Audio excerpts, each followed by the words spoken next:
Barrett Tagliarino here. Welcome back. Today I'm going to have to get a little bit technical on you before I can move on to other stuff. We're going to talk about building major scales. Now you could just look at a scale pattern in a book and play it over and over again until you have it memorized. And a lot of people do that. Excuse me. But I recommend doing it the way we're going to do it here today, which allows you to really understand what you're doing and also get those sounds for every note in your ear, because each note of the scale has its own characteristic, kind of a personality that you want to learn to recognize. And this is covered in Chapter 7 of the Guitar Fretboard workbook, by the way. And if you do get that book, especially if you don't have a lot of musical education experience, I would recommend getting the second edition instead of the first edition, which is the one I have here. The second edition will have a little logo up there that says second edition. And it's got a little more detail in the explanation, especially on this part right here. Okay, so now what is it that makes a scale so hard to play on a piano, on a guitar, instead of something like a piano? It's because the way the guitar is tuned, when you go from one string to the next, there's no telling which fingers you're going to have to use. So what I recommend is we start off just playing a scale on one string. And I'm going to check my notes here so I don't drift off on too many tangents. The 5 patterns that we studied before in the root shapes and the chords, they're going to correspond exactly to the scale patterns that we're going to use. So that makes the system kind of hang together, and it's an advantage of doing it this way. But for now, we just want to know what a major scale is, and that is a series of whole steps and half steps. Now, we're going to start on C again. This is going to be a major scale in the key of C.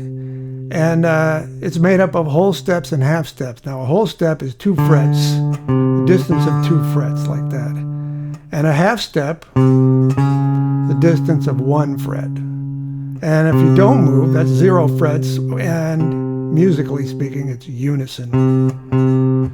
So, in a major scale, we have all whole steps except a half step from step 3 to step 4. So we have 1, 2, 3, that's 2 whole steps, and then half step, 1 fret from 3 to 4. 1, 2, 3, 4, and then a half step from 7 to 8 when we get up there. So it's all whole steps, and I want you to play this with me, except 3 to 4 and 7 to 8. So here we go. Do it with me. 1, 2, 3, half step to 4, 5, 6, 7, and 8. Now let's go backwards. Half step from 8 to 7. Whole step. 6. Say the numbers out loud. 5, 4, 3, 2, 1. Okay, now when you start changing strings so you can play in one position, you need to know what those half steps and whole steps look like when you're going from one string to the next. So let's say I don't want to play open strings right now because there's potential for confusion. So let's just say I'm starting on D and I want to play a whole step going to the next string. Instead of going here, it's 3 frets down the neck on the next string. That's a whole step. Now a half step is 4 frets. And it works like that every time you change strings. Whole step from 4th to 3rd string, or a half step like that. Except because of the tuning change between strings 3 and 2.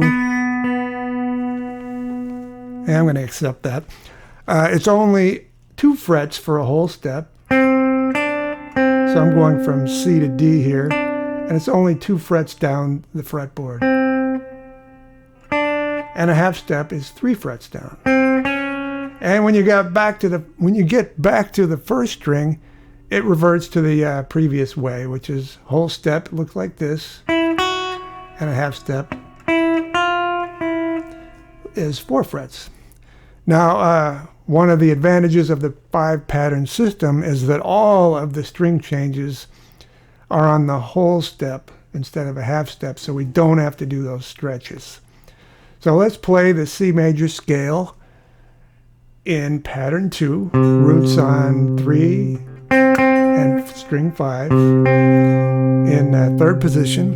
And I'm going to give you a hint here, right? We know what it's going to look like, but start with the 2nd finger instead of the 1st finger. So that way you can use 1 finger per fret. And we're going to do the same thing, play the same scale now in pattern 2, and name every degree.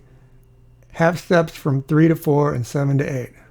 1, 2, 3.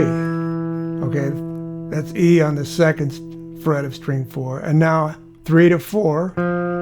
And actually, you don't have to think about the letters just right now. Just use the numbers. 1, 2, 3, 4, 5. Now whole step from 5 to 6. Whole step from 6 to 7. And a half step from 7 to 8. Let's do that again, slower. 1, 2, whole step to 3, 4, whole step to 5. That's a little finger, right? Get that out of the way. Whole step to 6, whole step to 7, and a half step from 7 to 8. Now, we have more notes available, so we're going to repeat the pattern on the next string, and that's a whole step, and we're on another C, which is like an even multiple of this note, so they sound the same, and so we're going to call this one 1 instead of 8. You can go 6, 7, 1 if you want instead of 8. So we have 1 to 2, that's a whole step, and I'm going to recommend using the 1st finger for this so that we get our shift out of the way right away, because we're going to wind up needing to play 2, 3, 4, right? So we got 1, 2, whole step to 3, and then 4 on the 6th fret of string 2. And now 5, that's a whole step, right? And 6. Okay? That's as far as we can go without stretching or moving out of position. So we're going to call that the upper bound of pattern 2. Now down here we also have a few notes below. So go back to playing the low root with your 2nd finger, and we'll call this 8, half step to 7, right, going backwards, and then a whole step to 6 and 5. That's the complete pattern 2 major scale. So we're going to do one more. We're going to play it in pattern 3 now, which is with the roots in 5th position. Excuse me. And before I go on, I just want to say that, you might be wondering, why do I have to worry about the major scale so much? It sounds corny. It sounds like a Christmas carol or something that I don't think I'm going to be playing much. But I got the reasons to learn it, or I thought of some. It's actually more important than you might think. For one thing, we're going to use it to build all of our chords. You're going to use that as the defining notes to spell every chord you'll ever play. It'll be in relation to those 7 numbers. It's also used to learn the modes, and those they don't all sound happy and like a nursery rhyme. Some of them sound comical, like, or they could be dark.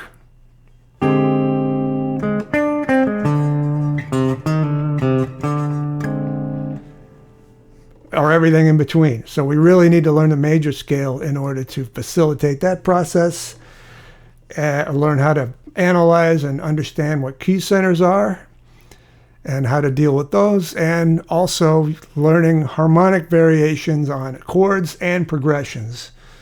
So this is kind of like learning your alphabet, even though later you're going to be reading contracts, novels, whatever.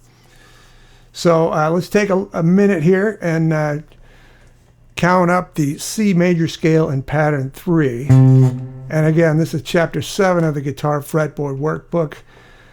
All of them are in there. I walk you through the process, and I make you reinforce it by filling in diagrams and playing it and reciting it.